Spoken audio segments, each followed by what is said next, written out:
Good evening, ladies and gentlemen. My name is Jun Lee, and I'm a researcher of Sungkyun Institute of China Studies, and I'm happy to be here to make a presentation here in London. And the title of my paper is Hallyu in Greater China Region as Cultural Diplomacy Strategy of Middle Power in Korea. Recently, our institute had a project about public diplomacy with the Ministry of Foreign Affairs, and this experience made me to have a research about Korean wave in perspective of China. With the spread of awareness on soft power in the 21st century, previous diplomatic environment focusing on hard power has turned to culture. In the diplomatic area, countries in Europe, the US, or East Asia have paid more attention to soft power and middle power. Korea also places more its position on soft power. In particular, Korea needs to reconsider direction of cultural diplomacy to the international realities surrounding the nation. The importance of my paper is to establish a frame of analysis on systemic cultural diplomacy, which is a basic attempt of study on cultural diplomacy strategy for middle power Korea. Cultural diplomacy of middle power is different from that of great powers in the past. In the realistic perspective, cultural diplomacy of great powers was the means to exert power toward other nations. However, cultural diplomacy of middle power were regarded as a sign of cooperation in liberal perspectives.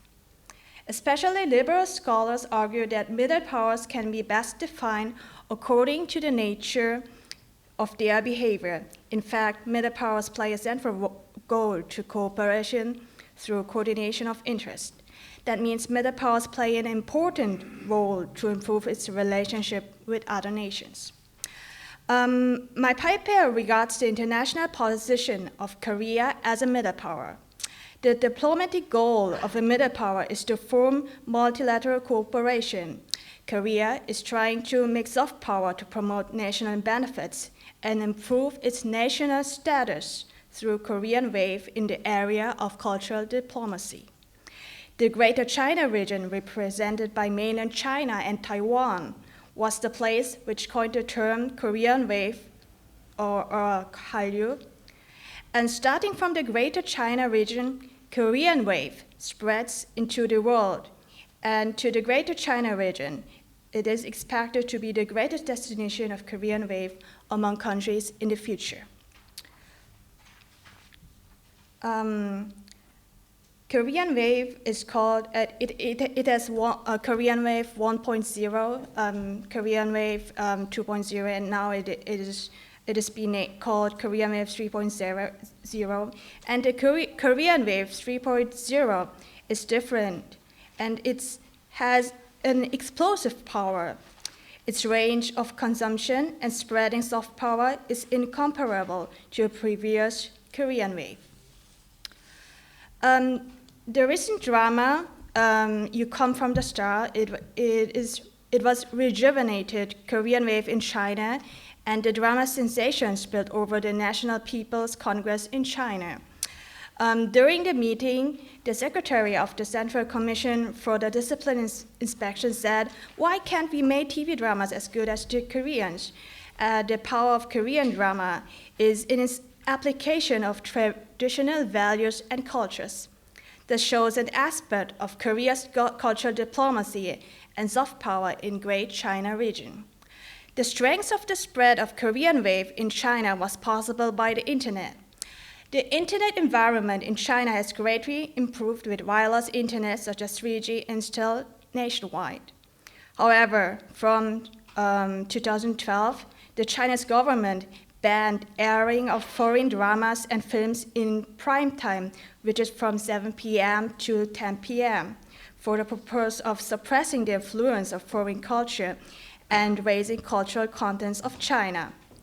Contents of Korean wave, such as dramas, which cannot be aired on TV, are mostly consumed through the internet in China. And let's talk about the films. Asian film market, which is one of the important pillars of Busan International Film Festival in Korea, was assessed as having grown enormously in 2014. And cooperation in film industry has grown rapidly between Korea and China. When market environment has improved with the participation of Chinese players. One of the biggest Chinese media company, Hua, said that it would invest $53 million for a 15% stake in Next Entertainment World, which is Korea's top film distributor, to become its second largest shareholder. Both Korea and China have their own strengths in culture industry. While China film market has massive size and abundant capital, Korean counterpart possesses strong production in corps with many experience. Then we will see the prospect of Hallyu in the Greater China. Behind the backdrop of the "You Come From the Star" craze, Chinese are openly expressing sense of crisis, most of which is voice of concern for cultural subordination and recognition on the lack of soft power in China. Causes which China media and experts came up were first, Chinese culture contents lack creativity and imagination, and second, contents production process is not market-friendly and consumer-friendly in China. And the third, there are problems with drama production system itself. And the chairman of the board of Zhongwan Cultural Industry Group pointed out, even though China is a drama giant, which produces and consumes the largest number of dramas in the world, we have to learn that the Korean drama has as its first principle of production the trend of the market and demand of audience. In conclusion, Hallyu 3.0 is a revival of Hallyu and a new opportunity for Korean cultural diplomacy to take a fresh leap once again. Still, it also can work as a motivation for China to become aware of cultural capability and exercise vigilance against foreign contents. We had Korea-China FTA recently, and it will play as a catapult for the development of drama and film market between two countries. In the past, China was satisfied with imports of finished Hallyu contents, such as dramas, films, music, and other forms of entertainment. But now, however, China wants to make its own version using Korean producers and screenwriters. With Korea-China FTA, it is expected that Korean contents will advance into the Chinese market, and legal and systemic protection on Korean wave exports will positively influence on the dissemination of Hallyu. Thank you for listening, and I appreciate some questions. I actually don't know about the cooperation between the Korean government and the UK, but now I think cultural diplomacy developed in public diplomacy in Korea, and recently our institute had a project about the public diplomacy, and it had many titles.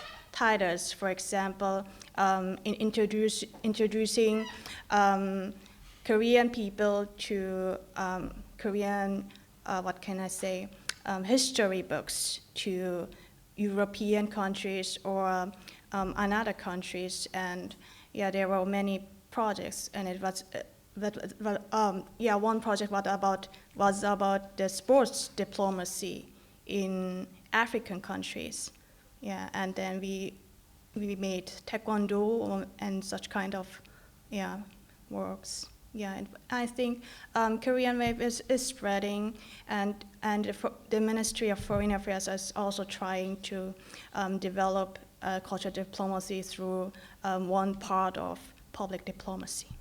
Thank you for your question.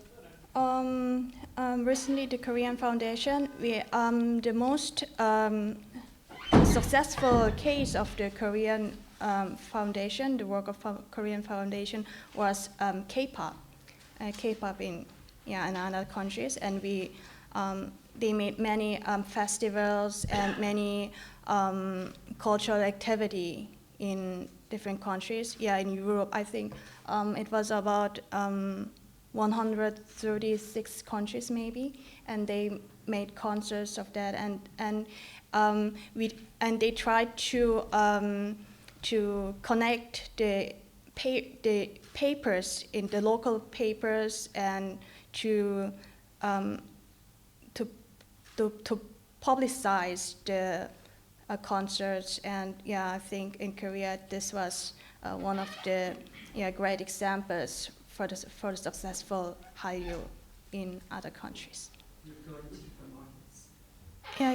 Actually, we are training singers to many languages.